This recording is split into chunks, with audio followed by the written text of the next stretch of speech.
Welcome to Second Story, everyone. This week we're joined by friend of the show, Matt Barnes. If you remember our fast episode, Matt participated with Corey and me for a day. He's here to talk to us today about men's mental health. Let's get into it.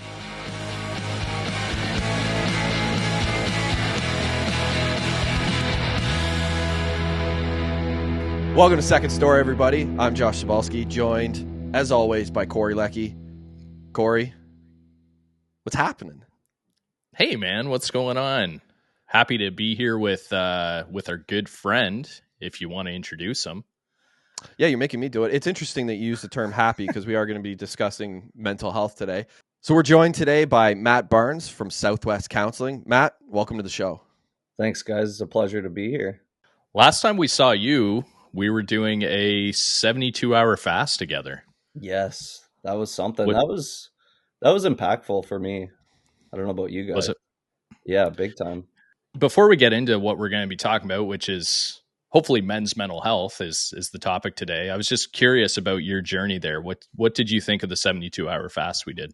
I think the biggest takeaway for me was just how hard it was mentally and how good it felt to push through that.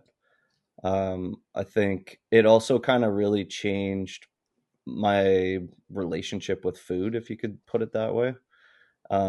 Just prior to the fast, I feel like I'd be eating for when I woke up in the morning, 7 o'clock, breakfast until sometimes 7, 8 at night. So a long shift of eating. And since then I've really kind of changed that. So I've moved more into an intermittent fasting regimen. So I don't typically eat now until about 11 or 12 and then end at about 8 o'clock. So a smaller window of eating, which it looks like the research says that's healthy for our bodies. I feel like I have more energy, eating less junk food, just being a little bit smarter with what I'm putting in my body since the fast, for sure. Nice. And Josh, how'd you feel? Well, I didn't do the fast. I did some of the fast. Actually, it's interesting. I just did 36 hours, not intentionally. I was in the hospital and they didn't feed me anything for that period of time. So inadvertently did a fast. I did not feel good after that one, but that's a whole other reason. I obviously only did 24 hours if you watch the fasting episode, but what I have found is that I've gone to more of an intermittent fasting too. So mine's a longer window than yours. I'm doing like 8 in the morning till 6, but the shift of not eating after 6 o'clock at night has been like a game changer for me because I used to love evening snacking, and I'm trying to limit it to like once a week, maybe on like a Saturday or something like that, when you tend to go out. But the rest of the week I'm sticking to not eating after 6 p.m. And I do find like I definitely sleep better. I have deeper sleeps. And I just wake up not feeling that like bloat from late night snacking. And I've really enjoyed that. What about you, Corey? Well, for me, it wasn't like it wasn't drastically different. I usually do stay within a window of time for eating. For me, it was more the mind over matter piece, that like the mental, just getting through that, especially day two of the fast. I was like ready to phone it in. Like I was like, this is bad. Like, yeah, I just couldn't get past the mental on day 2. But once you push through it, day 3 is actually pretty easy because okay, supper time, I'm going to be eating at 6. You just got to get through that day. So I found day 1 and day 3 fairly easy. Day 2 was terrible. I agree with that. Yeah, day 2 is like my body was just screaming for food and like, what are you doing to me? It was like almost like a stress response alarm was going off.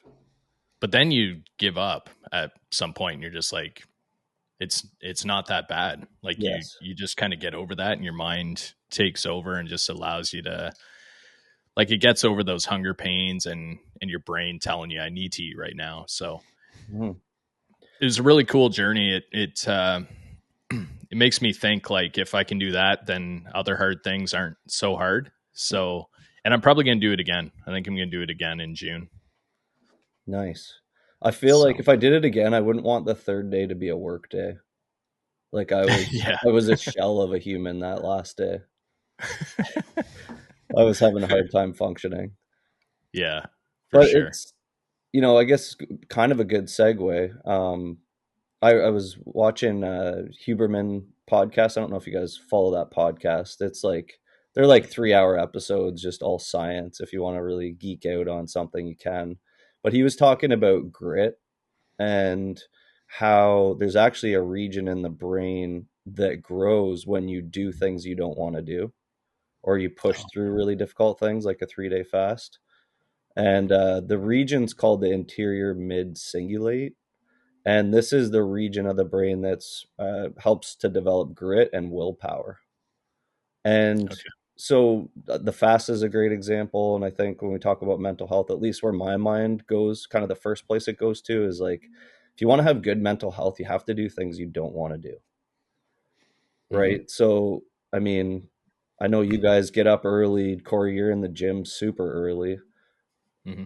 I'm sure 0% of you wants to do that, wants to get up when the alarm goes off at 5 or 5:30. And then, over time, maybe you get more motivation, but when you're first starting out, it's like it's a grind, right? Yeah, it was definitely hard early on, but now that's become so routine. I actually the night before I crave it. Hmm. So I'm thinking I want to get up, I want to go to the gym, I want to have that feeling. So yeah, it does change over time, but that initial getting through it, you definitely have to have grit for sure. Well, you're craving the feeling you get from doing the hard things, right? Hmm. And that's the same Yeah, with me, like working out every morning. And then the thing that I crave is the feeling after the cold plunge or the cold shower.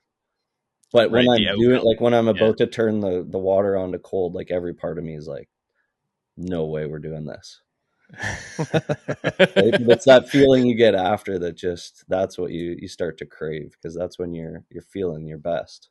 That's the like we're all kind of chasing dopamine, and so much of my life I was after like the cheap dopamine hits, playing the video games, eating the Doritos, whatever, having some type of substance that will give you that good dopamine hit. But now the thing I'm chasing is like the bigger dopamine hits. Like it's just I find with like the healthier things that you do, or the things that are more difficult, that it's just it hits different, right? When the dopamine hits you, it's harder, it lasts longer. I find it's not quick. It's something that you kind of carry for, if not a few hours of your day, most of your day. And I know I carry that when I wake up, when I exercise right away, when I have a good breakfast, and that's the way I start my day. I feel great the rest of the day versus if I wake up at like 9 and I, have bacon and like a whole bunch of unhealthy stuff. I feel kind of sluggish for the rest of the day. I just don't have that same hit going through me. I think an element of that too is that you earned it, like you Mm-hmm. worked for it. And I think this is a real stereotype of men, but I think we thrive on kind of productivity or accomplishing things, or right, like fixing stuff or whatever it is, like putting in the work, and then the reward comes, and then it's even sweeter. For sure. Hmm. Yeah. I don't know.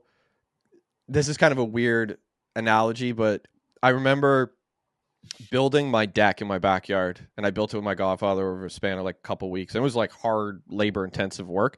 And we were sitting on the deck after, and just how good it felt to know that I had done it myself versus paying somebody like $12,000 to do it. I just had this incredible feeling of like accomplishment. And I sat there for hours and did nothing. I literally just stared off into space, feeling good about myself. It was like, shit, like I did this thing. Whereas again, if I'd paid somebody, I probably would have sat in regret, been like, wow, I could have did this myself and saved all that money. I don't know. You're right though. Accomplishment. Mm-hmm.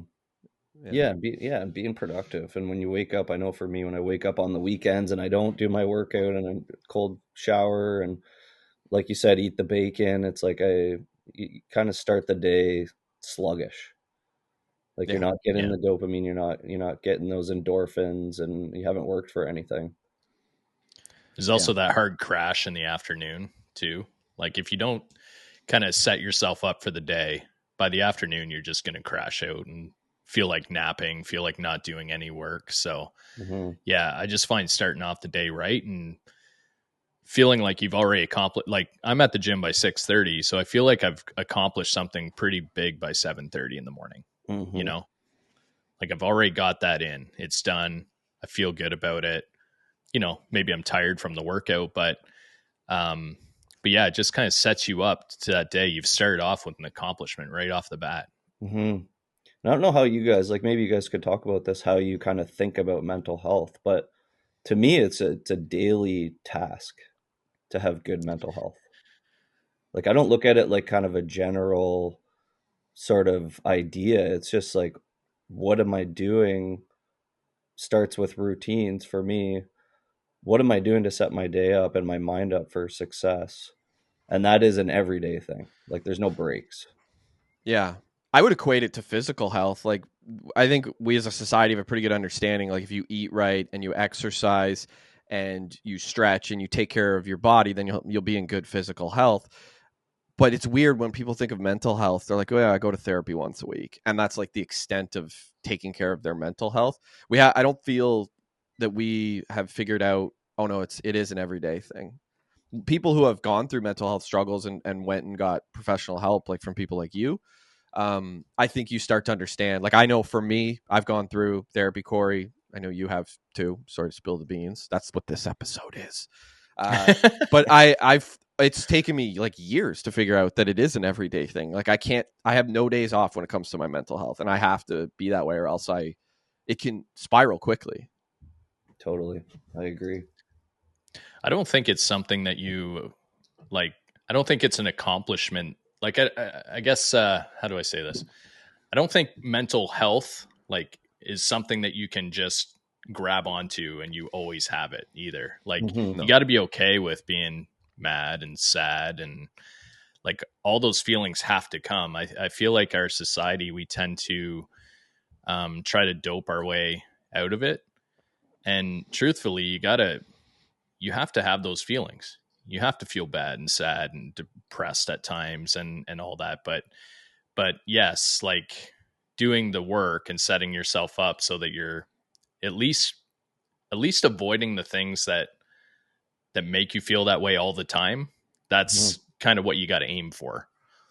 Exactly. And I think, like, when I talk to clients, like, so I work with in the mental health field and then also in the mental performance field, with athletes and high performers and stuff. And one of the things that I think is important for people to understand is that our brains aren't really built for love or for performance or for, joy. We have to work through some things that all human beings deal with. And so a couple of those things that we all battle is negative thoughts. And the research shows that 80% of our thoughts are naturally negative, right? Because our brains are built for survival. Our brain is always looking for threats, things that can hurt us, things that can interfere with our goals, our pleasure, our relationships, belonging, safety, those types of things. So 80% of our thoughts are negative and 95% of them are repetitive. So we have a lot of the same thoughts over and over again. We loop, we ruminate. So that's kind of one battle just with your thoughts alone. And then some other research points to the fact that about it's like 46% of the time our brains are not focused on what's happening in this present moment. So again, because of our brains are built for survival, we're constantly thinking about the future and those potential threats, or we're thinking about the past, not wanting to recreate things, scenarios, or feel those painful emotions. So we've got all these negative thoughts. We're not in the moment. And so that just creates like inner conflict on its own, right? Just trying to be present, trying to be there for your kids or your wife or at work or listening to your guest on your podcast, right? And you're battling all these things. So I think then it becomes down to that, like, what are you doing again to start your day to combat some of those issues and set you up into a good headspace where you're more aware of what your thoughts are. And this is where like mindfulness and meditation can be really helpful, and talking to your partner, your therapist. And then, at least for me, like when I wake up in the morning, I'm riddled with worst case scenarios. Like I experience anxiety, and that's sometimes what wakes me up, right? Is like, oh, I got to do this and these to-dos, and this is this is happening today, and oh, what if this goes down with my kids or work or whatever, right? So for me, I really find exercise kind of burns that off. That's, so I think it's like, it's coming, what we've been kind of saying is like coming down to what tools work for you, what sets your brain up, what kind of quiets those thoughts, what gets you to a place of gratitude. I think too, that's an amazing, if you can get to gratitude in the morning, man, you're going to have a good day. Yeah. So, There's a Dan Martell quote, exhaust the body to tame the mind. Think of that when you describe like the exercise kind of centering you. I guess you could look at it like almost an equilibrium, and we all fall off center as we wake up. We start looking at our phones. We go, oh, what's going on in politics? Oh, shit. That's as soon as you do that, your day's ruined. But I do find, like, at least for me, the starting my day out with like exercise and having a little bit of meditation and time to stretch and things like that, like I do feel good. It's not until I pick up the phone that I feel bad. And a lot of times I'll leave my phone down till, after I've been up maybe 4 hours, because I just know there's negativity waiting for me on it. that's a great point. Like, we should not be looking at our phones within the first half an hour of waking. Yeah. Minimum half an hour. Because your brain needs to wake up naturally. And when you jump on your phone and you get those quick hits and you're burdened with all this information, your brain skips vital waking stages. Oh, that's And interesting. that affects your productivity and your focus for the rest of the day when you do that. As far as like you were talking about, 80% of our thoughts are negative. Do you think it's always been that way? Or do you think that's something that's come through, I don't know, our current like education system? And because I just think like our education system, it kind of punishes you for getting things wrong. It's like, you didn't color it within the line, so bad, right? I wouldn't say wrong. Not necessarily getting things wrong. It's getting things outside getting of things their outside of the parameters. parameters of Yeah. that facility. Yeah. Yeah. So it's like you colored outside of the line. So bad, Josh. Right. Do you think it starts there, or do you like, where do you think all these negative thoughts come from? Were we at that 80% as hunter gatherers? Well, that's a good question, and I don't know for sure, but my mind kind of goes to, we have this really primitive part of our brain, when that, like you say, the hunter gatherer part or the caveman part of the brain, that part of the brain, that the job of that area is just to keep us alive. So I think we've always had this focus on survival, and it was even more pronounced back then. I think one of the areas now, because we're not a hunter-gatherer society, is we're not moving as much. We're not working for our survival. And threats, like, caveman times, like everything was a threat, right? Like, you got a saber-toothed tiger, you got a flood, your cave floods, or, somebody in your tribe dies. Like, that signals potentially your death as well, right? Now we live in a world where there's not a lot of threats.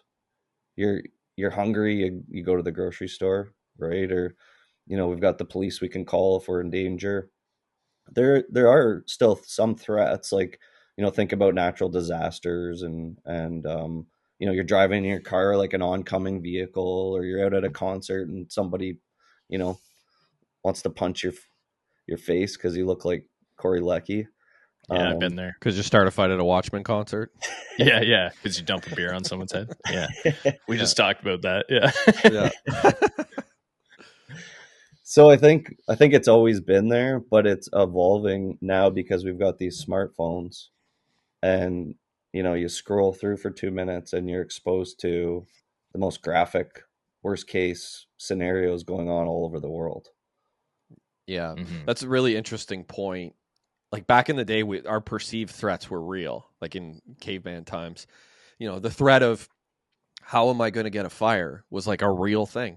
You didn't know if you were going to be able to make a fire that day. Whereas now you flick a switch and fire, you hit a button, you got fire. It's pretty wild to think about. I do think, like, a lot of people point to mental health. Obviously, we're going through a crisis in Canada and the US right now for a variety of reasons. I won't get into that because I'm not well versed on it.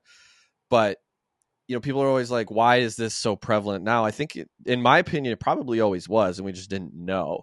But it may have been like back in the day, the threats were real versus now it's just we perceive threats that really aren't real anymore. Would you agree with that, or you think I'm just No, I an totally agree with idiot? that. No, I totally agree. And I think now, like, one of the biggest, I mean, we're social beings, and one of the biggest threats to us now is not belonging. And just, not to beat a dead horse, but social media is now the place to belong to, Mm-hmm. right? You get the likes and you're part of these groups and the group chats, and all the bullying happens online now. And so it's this really strange place, especially for teenagers, where their phone is like a third limb. And we talked about the cheap dopamine, so that interferes. Smartphones interfere with sleep, right? So they really mess up your circadian rhythms, and sleep is, one of the pillars of health. If you want to have good mental health, you need to have good sleep. So it's affecting sleep, it's affecting social relationships, a sense of belonging. The screen time, there's no way that's good for our eyes, right? So then we have these physical issues that go with it. Your neck's bent over all day. You're not engaging in real conversations. Yeah, it's really changing people and changing our society. Yeah, we're in a bit of an experiment right now because no other time in history have kids been exposed to technology as early as this, right? Like kid, I mean, you see babies playing with cell phones now, right? Yeah. Like it's so young that they start exposing to all that stuff. Like we we always go to we played video games when we were kids, but you could only play so long. It's like I can't get past this boss. I'm going to leave this and leave the room. The games now are like endless. Like Hmm. they do not end. You can just go forever in a world. And then social media, like I say, they're being exposed so early. So we're in this grand experiment right now. It's going to be interesting to see where it goes. Well, the play-based childhood is gone, Yeah. right? Where we're using our imagination and getting outside and interacting. I saw this Mm-hmm. great clip, and I don't know who the comedian was, but he was talking about, you know, before, so everyone's talking about mindfulness now, right? And it's this huge buzzword. And he's like, when I was a kid, mindfulness was just a way of life, right? Like before smartphones, you're waiting for your bus to come and you're watching the condensation on the window. Mindfulness, right? Mm. Yeah, chucking rocks at a sign or something. Yeah. You go to take a deuce, mindfulness, right? You don't have your smartphone True. anymore. Right? You're I had reading, Archie comics back then. right? Yeah. Right? Or you're like sitting in the doctor's office and you don't have your screen to look at, right? There's mindfulness. You're making conversations or you're just sitting noticing. So Mm-hmm. back to that kind of statistic around how often our brain isn't focused on the present moment. Now we've got the most amazing distraction to take us out of Yeah. the present moment. Yeah. I find a lot of conflict with that, like internally when I think about it, because there are times where you're going through something really horrible and it's nice to have the distraction. Like I just mentioned, I was in the hospital for, 24 hours and I was by myself. If I had to lay in a hospital bed alone, it would have been torture for 24 hours. And, I had my phone. I watched an entire series on my phone. Good series, by the way. It's Presumed Innocent with Jake Gyllenhaal. It was good. I watched the entire thing sitting in the hospital. This episode is sponsored by Yeah, Presumed Apple Innocent. TV Innocent. right now, Yeah. 30% off. You sign up for 6 months. Apple TV. I, I think that's Crave TV ad actually. So I do find a conflict of like those are good moments to have it, but yeah, like there's a lot of times where I don't want to stare at my home. Like when I'm at my kids' sports, I don't really want to stare at my phone. I want to watch my kids' sports. There's times where I get caught up in stuff. I'm like, oh, what happened? And then I look at it, I'm like, I maybe missed 5 minutes of like cheerleading or something like that. So those are the moments where I'm like, shit, it'd be nice to not have this thing. I'm sure Totally. everybody feels that. Well, I think kind of like we talked about with food too. It's about what you're consuming and being conscious of that and Mm, kind of curating your, which is hard to do now with the algorithm, but curating what you're looking at and watching. and noticing when you feel like, oh, this isn't making me feel good, or this is, elevating my anxiety, or I feel more depressed about the world. Just being more conscious and, having good discipline with that. Hitting not interested in this post when like political stuff comes up. I do that all the time because I don't want to see it. Yeah. That's helpful. I've actually started doing that too. I've started trying to train the algorithm, like, Yeah. because the stuff that it gives you as a 40-something-year-old man is like not stuff that's good for your brain health. So I just constantly hit not interested now, and then I What try to search up things that. What were you What gonna does say? yours send you? I'm just curious. Was Like, it what's the send me algorithm sending you? Yeah. a lot of politics stuff? A lot of like scantily clad women. Mm-hmm. Like, it just assumes like, 40-something-year-old man just wants to, which I mean sometimes it's great, but Yeah. um Okay. but that kind of stuff, like, try to get rid of that. Yeah. Sends me a lot of like fighting stuff, which I'm cool with because I like UFC, so it sends me a lot of that kind of stuff. Yeah. Yeah. Mine's But pretty similar. Mine sends me snakes though, snake videos. oh yeah, I get a lot of snake videos too. What's with It's that? weird. I don't know. I always like click away. I hate snakes, but yeah, it's like, so I guess that falls under politics. So, but Nice. yeah, So true. yeah. That's weird though. Mine's very similar, but I'm pretty close to the same age as you, so that's probably what they think will get clicks. But you definitely curate it. Like mine's a lot more inspirational stuff now, Hmm. because that's what I click on and watch and like and things like that. So you can sort of train the algorithm, but they do want to push the crap at you for sure. Every platform does it. This episode kind of came about because Corey and I talked for a while about talking to someone in the mental health field, because Corey and I have both gone through our own separate, mental health issues and things like that. So we thought it was important. And we were actually going to have somebody on this show to talk about it, who's in the hockey world. And we had him booked. We were like day of the show. We had to cancel. Then we booked again, and it kind of went back and forth. I think we had booked like 3 or 4 separate times, just never worked out. And unfortunately, a couple months ago, he took his own life. Now, yeah, so it was a horrible thing, and it was kind of weird for Corey and I to see it, just because we saw the progression, like, because we were in communication with him and trying to book him and things like that. And he went into rehab at one point, and we're like, we hope he's okay. Reach out when he gets out. We never asked him after that because we just didn't feel it was, proper. Mm-hmm. But it was such a strange thing to just see it unfold, and that really for it really affected me, to be honest. I had a hard time with it, just because over the last, I'd say 5 years, I've probably known close to a dozen people I grew up with who have either died of a drug overdose or have taken their own life, and they're all men, which is, crazy. They're all around Corey's and my age, and I do think there's like a real epidemic that's going untalked about, or very few people are talking about it. Is that, like, obviously we have a huge mental health crisis with everybody, but middle-aged men are just killing themselves way too much, or dying of drug overdose. It's just way too much, and nobody's talking about it. So that's why what I wanted to talk about somewhat in this episode. Yeah. Wow. I'm sorry to hear about all your friends. That's a lot of people to lose. It's, and even, I guess you had kind of communicated with this hockey player, but it's still, even when you don't know somebody personally and you've had that kind of interaction and then that happens, it affects you. Yeah. And I really had a similar situation in a way, where I had somebody on my wait list, and it was the day he ended up. So I guess long story short, because in Sarnia and there's a lot of people that need mental health support, we have a wait list for our services. And I had somebody on my wait list, and typically what we try and keep that wait list as short as possible. But he had been waiting for 2 or 3 weeks and had him booked in. And then the day before our initial session, he ended up taking his life. And it really, kind of like you, Josh, like, it really, really messed me up for a bit. And just feeling responsible, like that sense of responsibility, like, oh, if I would have got him in a couple days sooner, maybe this wouldn't have happened.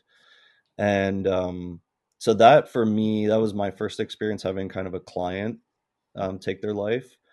And we talk about second story. This is like a mini second story, I guess, in my career, because that experience really has led me to do a lot more advocacy for men's mental health and focus more on prevention and awareness. And I've actually have a really great relationship with his wife. Her name's Leanne Farah, and she started a mental health organization in Sarnia, really promoting suicide prevention and mental health awareness as well. So been able to do some events with her, and Corey's been a part of those, and that's been a really great outlet, and I guess kind of like a silver lining. So I think, for you guys to be able to talk about this on the pod after having a potential guest, like that's kind of the best outcome you could hope for in a really horrible situation like that. So that's my mini second story around men's mental health. And so that's kind of led. So that was 3.5 years ago, coming up on 4 years, I believe. So since then, every May I spend some time. May is Mental Health Awareness Month. Spend some time doing like free talks and workshops. Last year we did a really cool one at Imperial City Brewhouse in Sarnia, where we did a panel with men. I moderated, and we had three men talk about their stories. And a lot of the when you hear men talk about mental health, oftentimes you hear about addiction as well. And maybe we could touch on that a bit. But so I think that's been a part of my work now is trying to get this information out. And you're absolutely right about that middle-aged men population. So men, I think it's 36 to 60 are at the highest risk of suicide. So on top of that, men are about half the population in Canada, but 75% of our suicides are men.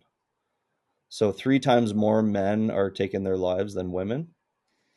And they call it the gender paradox because women are more likely to go to the hospital or seek help for suicidal ideation or self-harm. But and this is one of the biggest issues is the stigma, right? So men are more likely to die by suicide, but way less likely to seek help for it before they do that. So you can kind of see like it's not really that complex, right? We've got this socialization and this idea of what a man is. And that really starts the ball rolling in the sense of being a barrier for not reaching out, not talking to your buddies, not going to the hospital if you are going to hurt yourself, not going to therapy, not talking to your partner about it. And I think that conversation alone is worth having. What is a man, and how do we start to change some of our ideas of what that is? And when I do this talk, like I did 2 presentations at one of the refineries in Sarnia, and every year I do one at Lambton College. I do stuff like with Corey at the brewery, and we're really trying to talk to men where they already are and in a language that they can understand. And so I always like to show this video to kind of kick off this conversation, and maybe we could watch it here. It's Ricky from the Trailer Park Boys talking about what a man is. Tell me, buddy, what did you learn about being a man on the inside this time around, man? Oh, Dad, not this shit. Not shit, Rick. I'm talking about your soul. And we're going to midnight mass tomorrow too, boys, by the way. Away it goes. What did you learn about being a man? Mostly just family stuff. I mean, well, a man is supposed to always be thinking about stuff about his family and to make himself to do things that are gonna gooder the family up around and gooder it up. Gooder the family around. Yeah, gooder it up. What a great Rickyism, though. It is good. I think when you ask most men, like, what is a man? A lot of times their first thing they'll say is providing or supporting my family. Mm-hmm. Yeah. But what about you guys? When you think about like what a man is, what comes to mind? All the stereotypes, right? Provider, like that'd be the first one, right? Which is probably what most men would think, like providing, whether it's money or food or whatever. It goes back to caveman times. Coach, yeah. shove your feelings as far down into you and don't ever bring them up. That's what I was always taught as a kid.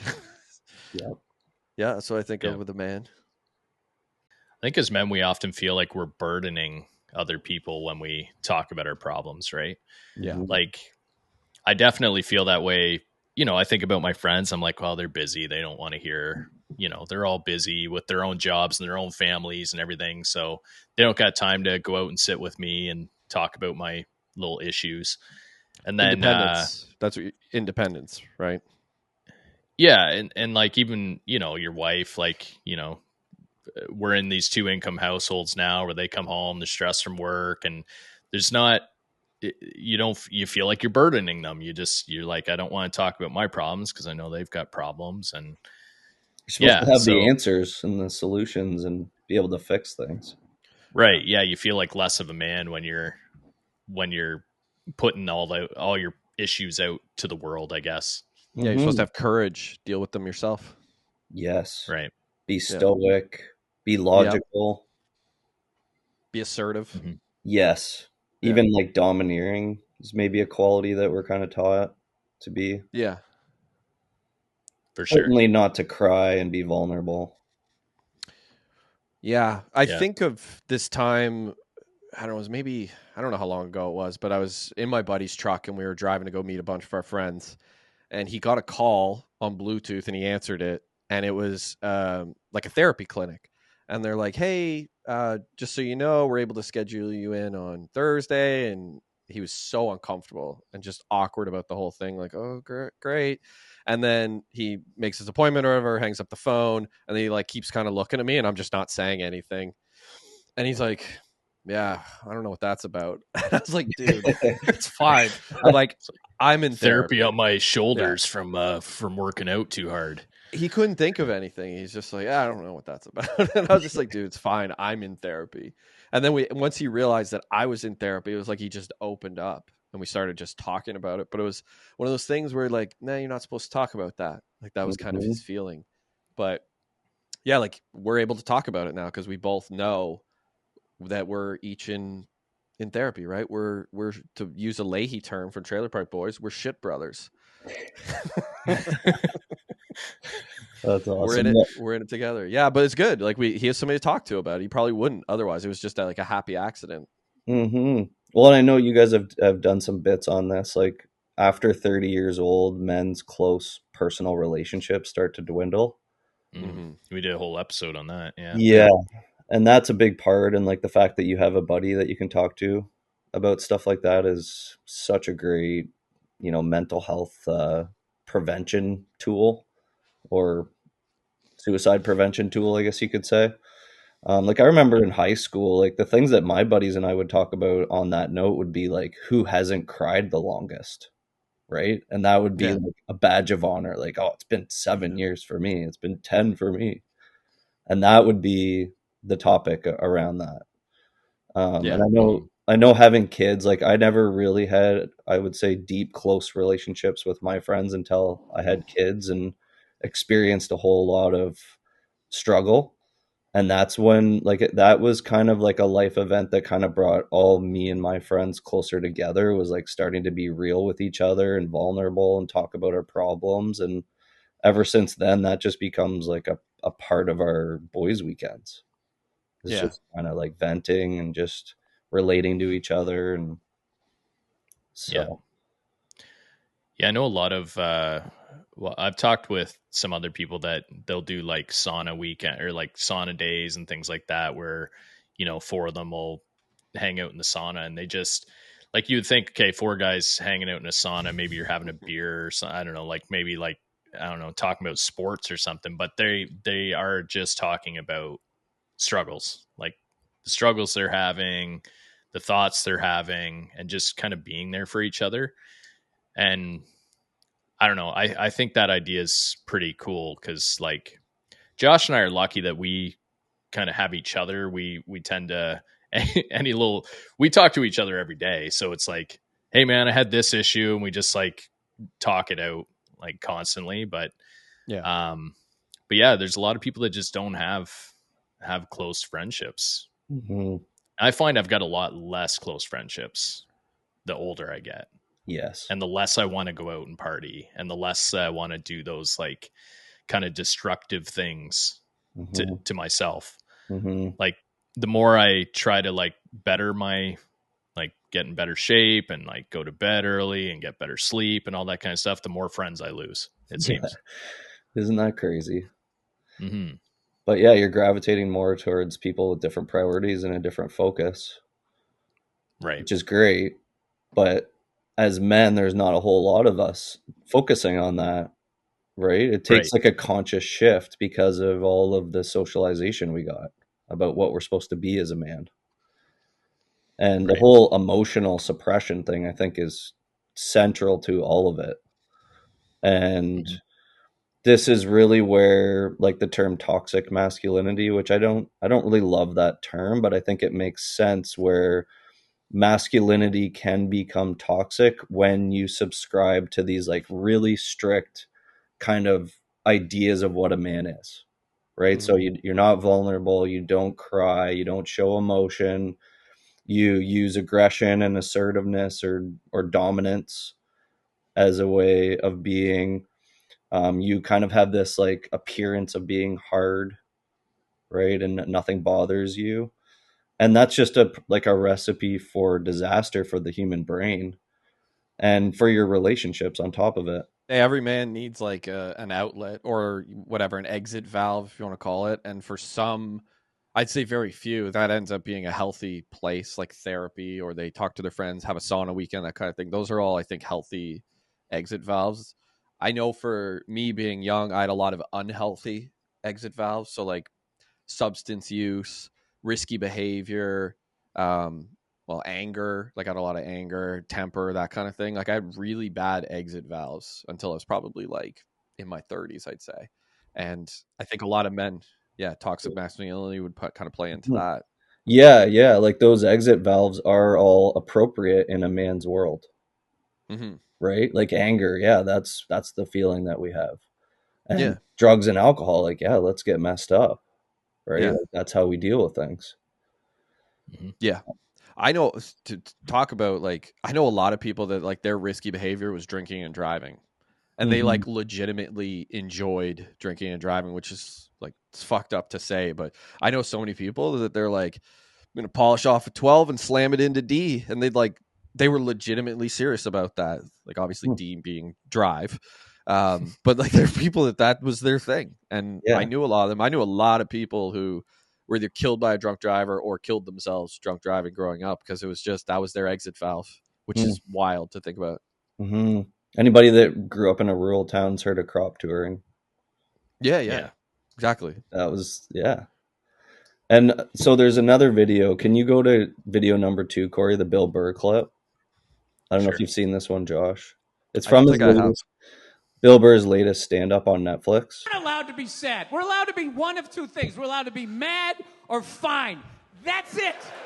Right? Those are normal behaviors of a man. You can be mad like, Jesus Christ, who put this here? How many times do I gotta say, keep this goddamn area clean? Jesus Christ, somebody's gonna fall, break their neck. I'm so tired. I said it once, I said it 100 times, right? And then what does your wife just rolls her eyes? Just send him out in the yard, let him walk it off. Throw him a beer out there, he'll be fine, right? Yeah, he'll be good, right? You're allowed to be that or fine.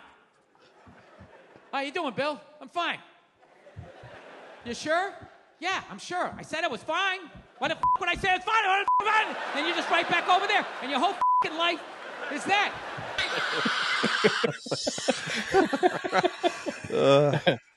He's awesome.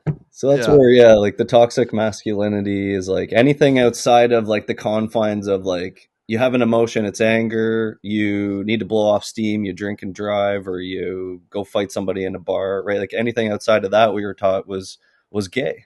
And that, like, how many times did that word get thrown around on the schoolyard? Right? Man, that was the go-to for everybody. Yeah. Yeah. Anyone who grew up in the 90s, probably 80s too. I didn't grow up in the 80s, but even the early 2000s, like that was the thing. That was really the thing till like probably 10 years ago. Yeah. And now like it's a lot different now. And there's a lot more acceptance of those differences and of a more well-rounded view of what a man is, which is great. But the problem for guys like us is we grew up living up here, right? Like all your problems are solved with your brain. You don't feel emotions.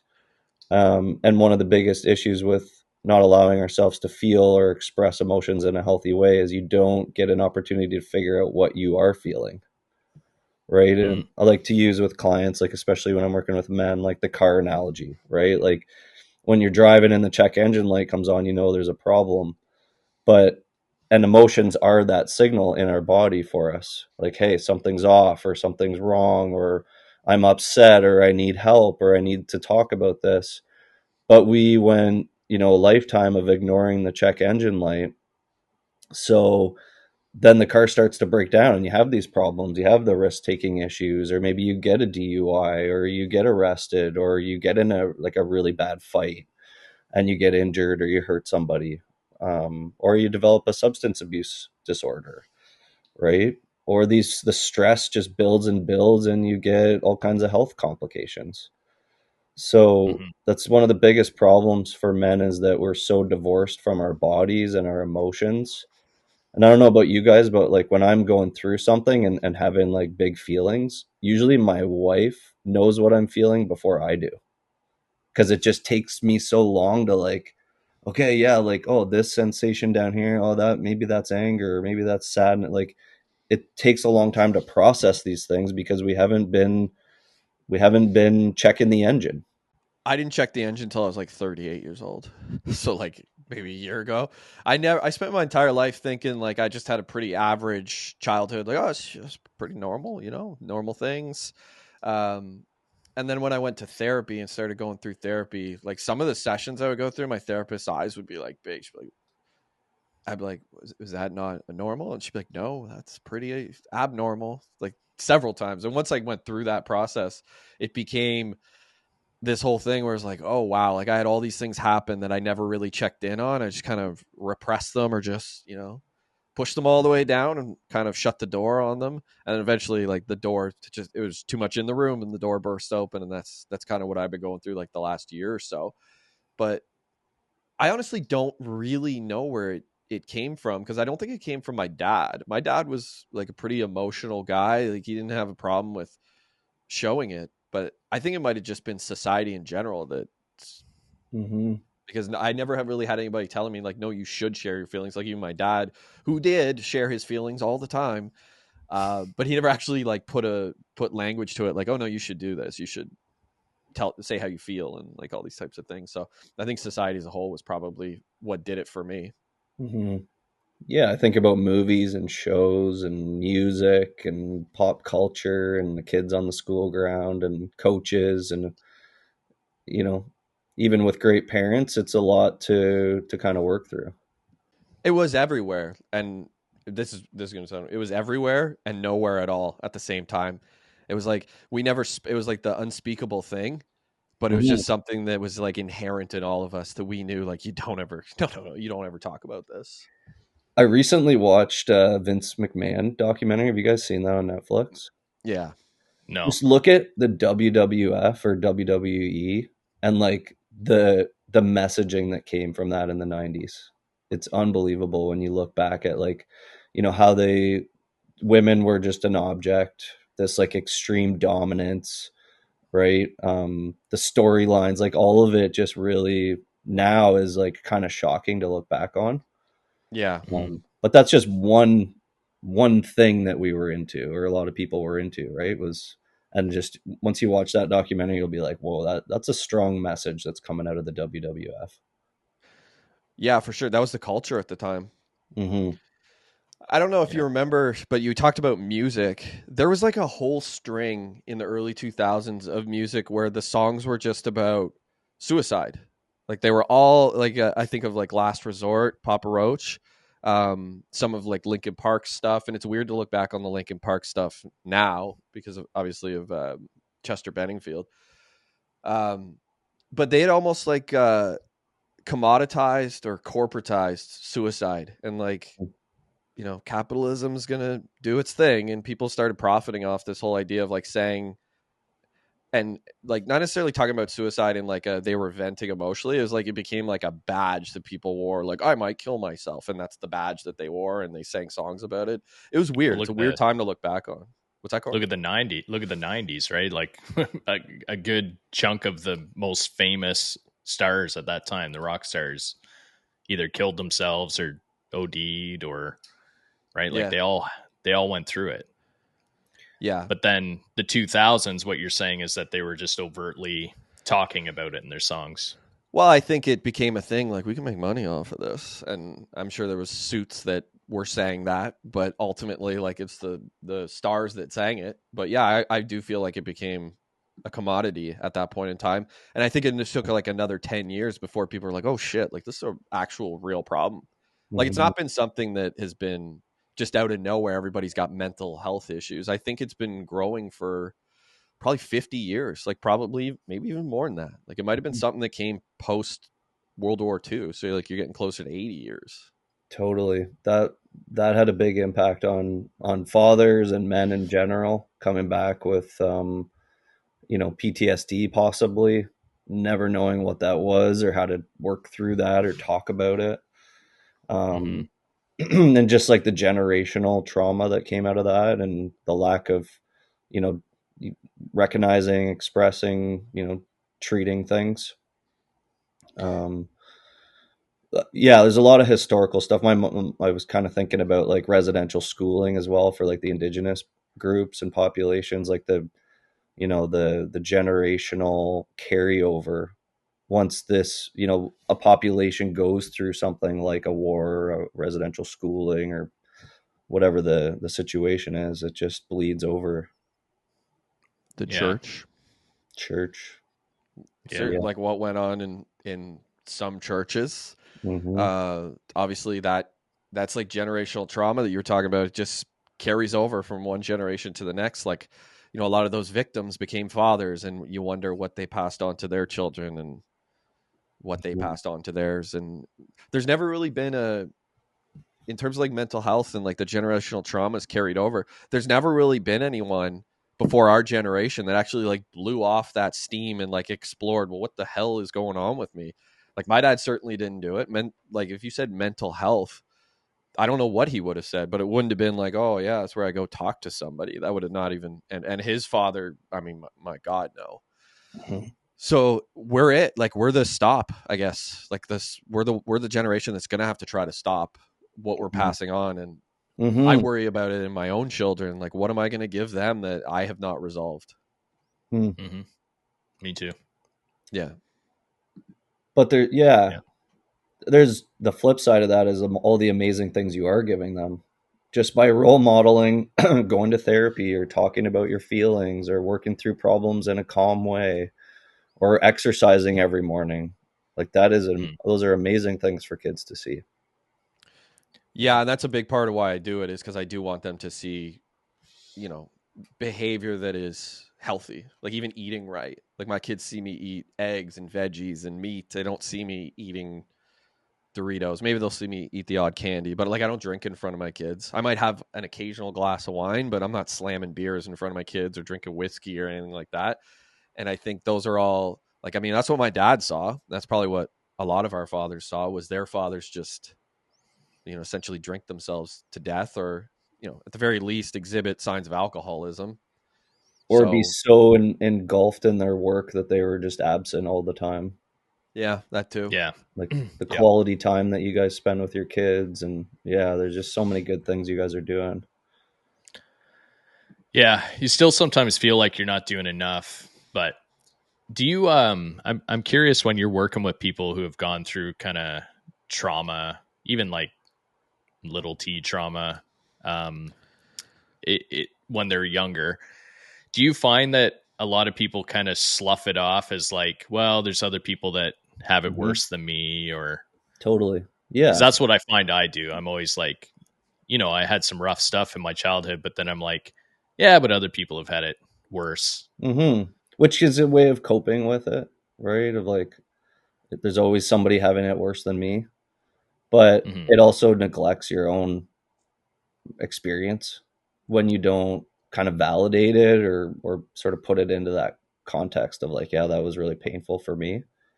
So I think that, yeah, when you're working with a therapist and like you were saying, Josh, like the eyes widen, right? Like just sometimes the therapist body language is like, oh, wow, like that was kind of a big deal. And then a key skill of therapists is to be empathetic, and empathy can really change how you remember something. And then you can be more compassionate towards yourself of like, oh, that really hard thing, like that was a big deal. And that really did kind of mess me up for a while. And that is why I think like this. And that's why I go back to like, I'm never enough or I'm a burden.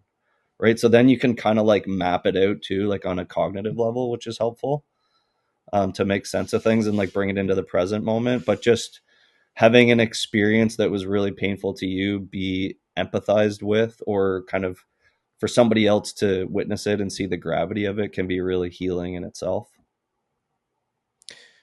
This is going to be controversial. Oh, good. Do you do you find sometimes that people are overly sensitive or overly trying to fix their problems? Like maybe it's not such a big deal, but they're making a big deal out of everything. For sure. Yeah. Okay. Yes. Like, So I kind of almost people feel like that we over therapy sometimes.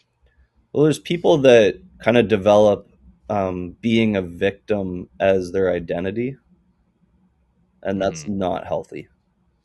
It's a lot of that. Yes.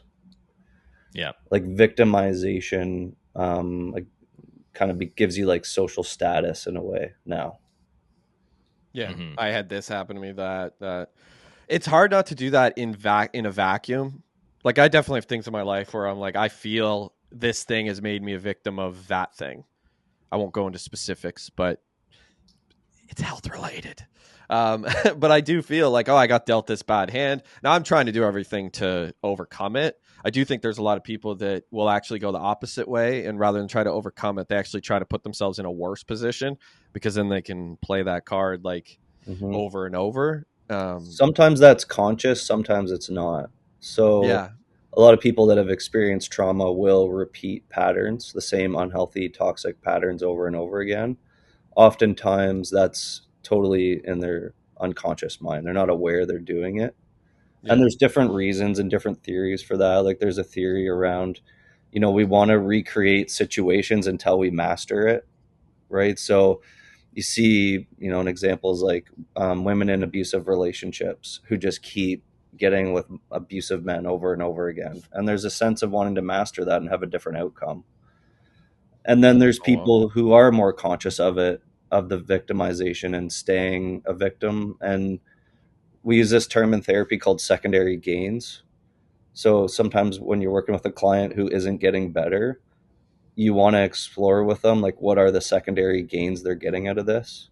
So maybe it's a lot of support and compassion from their partner, or maybe they get extra funding from the government, or maybe their parent lets them off the hook in terms of going to school, right? Or maybe their friends, they get more friendships or more status socially out of it.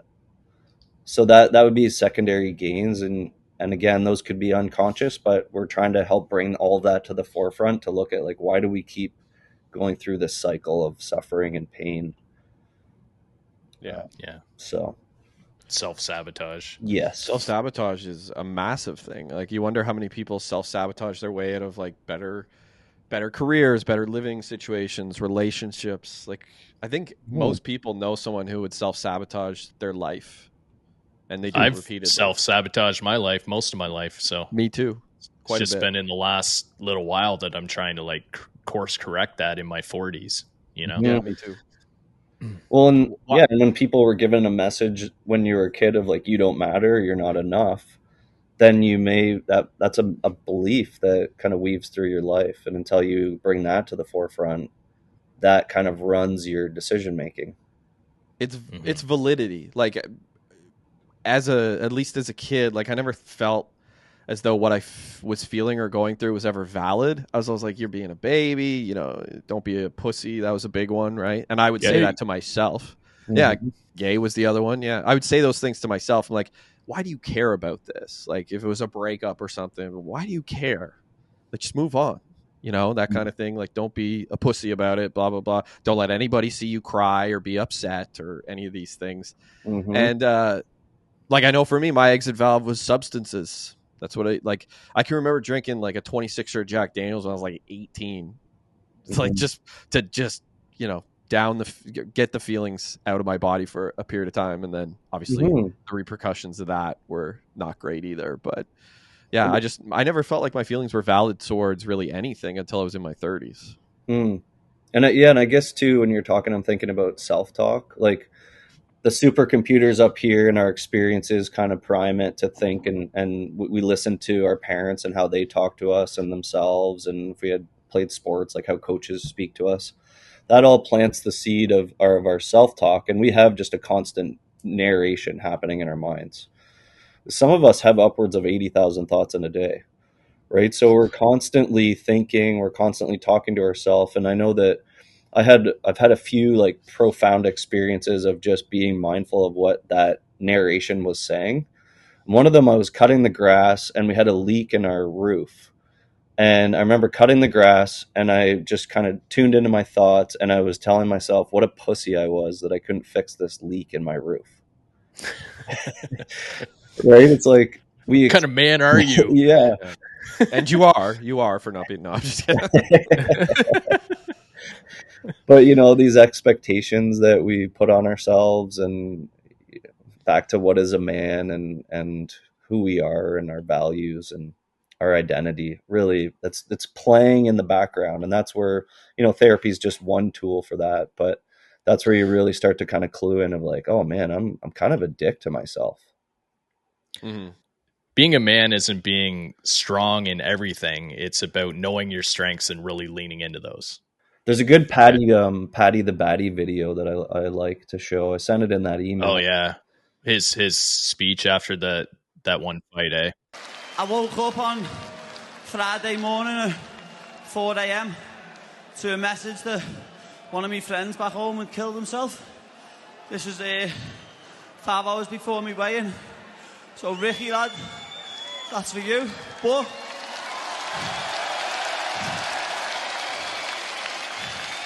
there's a stigma in this world that men can't talk. Listen, if you're a man and you've got weight on your shoulders and you think the only way you can solve it is by killing yourself, please speak to someone. Speak to anyone. People would rather, I know I'd rather me mate cry on my shoulder than go to his funeral next week. So please, let's get rid of this stigma and men start talking. Yeah, I think there's real strength in that too, to be able to actually reach out to people and ask for help. Like we always think that we have to be that provider for someone else's problems and be the caretaker if someone else needs to reach out to us. But for you to have the strength to reach out to someone else, that's like, as a man, it's really tough. And if you can do it, it's really showing friendship, like that I trust that person enough to reach out to them and talk to them. Yes. Yeah. And not everybody deserves, if that's the right way, to hear your story. Like, I think just being wise with who you do seek help from, right? Because we all have those friends that are not going to say or maybe even know what to do to help you. And that's fine too. Like, you don't have to have the perfect things to say, but we probably all have that friend that's like, oh, you're having a hard time. Like, I'll meet you at the bar kind of thing. Right. That are still kind of engaging in those things that aren't really that helpful. So I think it's having that, like, again, curating your friendships, curating the people that support you, that are in kind of like your circle of care. I think that's really important. Yeah. Amazing. Yeah. Very good. And then, yeah, just like, I think the prevention and awareness, like this episode, right? This is mental health awareness for men, especially. We need to be talking more about it. We're getting so much better, like athletes, and Patty the Batty is a good example, and Michael Phelps and Dak Prescott, and like Kevin Love. Like, there's so many great examples now of men talking openly about their mental health struggles and how they get better. And I think that's a key piece of, like, when we're talking about this, I think we need to be leaving with a little bit of hope, right? Like, there are lots of tools, lots of techniques, lots of people that can support you. You just have to kind of figure out what works for you, because we're all super unique. And I think one of the big areas that I would really like to see grow is the mental health field in general. We do a very bad job at recruiting men to be in the mental health field. So it's a female dominated profession, and a lot of men don't want to talk to women about their problems. They want to talk to other men. And so I think that's like a call to action, I guess, would be great, is like more men being helpers in the mental health field, because we need them. Yeah, it's interesting you say like men don't want to talk to women, because like I've known men who don't want to talk to their wife about their mental health crisis or their mental health issues. They're like, oh no, she doesn't want to hear it. But they've never actually approached their wife with it. And there is that's a male, I guess that's a stigma we have, that we don't want to talk to women about our feelings or what have you. I don't personally feel that way, but I know men who do. I think women kind of got the same socialization about what a man is as we did. And I think a lot of women would say, oh, I wish my partner was more in touch with his feelings. But I think the reality is women sometimes don't know how to react when their partner or like a male friend does talk to them about their feelings. So that's a piece I think that is legit. Like, sometimes when I hear from clients like, oh, I finally opened up to my wife and she was like, oh, you're sad. And then she went and kept doing laundry. Right? Like, they didn't get that response they needed. So I think there's, good awareness and maybe training and, support for women to know how to support men's mental health as well. And I think that's a big piece of it, is like, we talk about men's mental health for men, but we also need to be talking about it for their partners and their family members too, to know how to help them and what it looks like, and some ways that are helpful for men. Yeah, that's the thing I don't think people realize when someone says like, oh, who cares about men's mental health? It's like, well, all the women that are affected by poor men's mental health certainly would care. It's a luxury belief that people have, that we don't need to worry about men's mental health. But clearly we do, for women as well as for men. Totally. Yeah, that's a good point. I had a situation where I went to a female therapist and it wasn't good for me. And that's not saying that all female therapists would be a bad fit for me, but this particular one wasn't a good fit. So I probably went an extra year without finding help that I needed, because of the bad experience I had with this female therapist. And then finally I went through, I did search out a man as a therapist, and it worked out really well. So, I'm certainly not like trying to say that all female therapists are bad, but for my particular situation, it wasn't a good fit. So, just going back to your needing men in the field for sure. Yeah, no, I think that's a great point. And I've had men and like male and female therapists, and this is maybe just a conversation about therapy in general, is you just really have to find the right fit for you, regardless of gender. Yeah. So that's a big piece. And if it doesn't feel like a good fit, most therapists have pretty thick skin. You just let them know, hey, I don't think this is the right fit for me, and can I get transferred to somebody else, or you just seek somebody else out. So don't give up if you find a therapist and it doesn't feel good, like you did, Corey, because that's common. Yeah. All right. Well, thank you so much for coming on, Matt. Appreciate it. That was awesome. Great to chat with you. We'll talk soon. Okay, that sounds good. So thanks again for tuning in to Second Story. Flip the script, write your sequel. See you on the next one.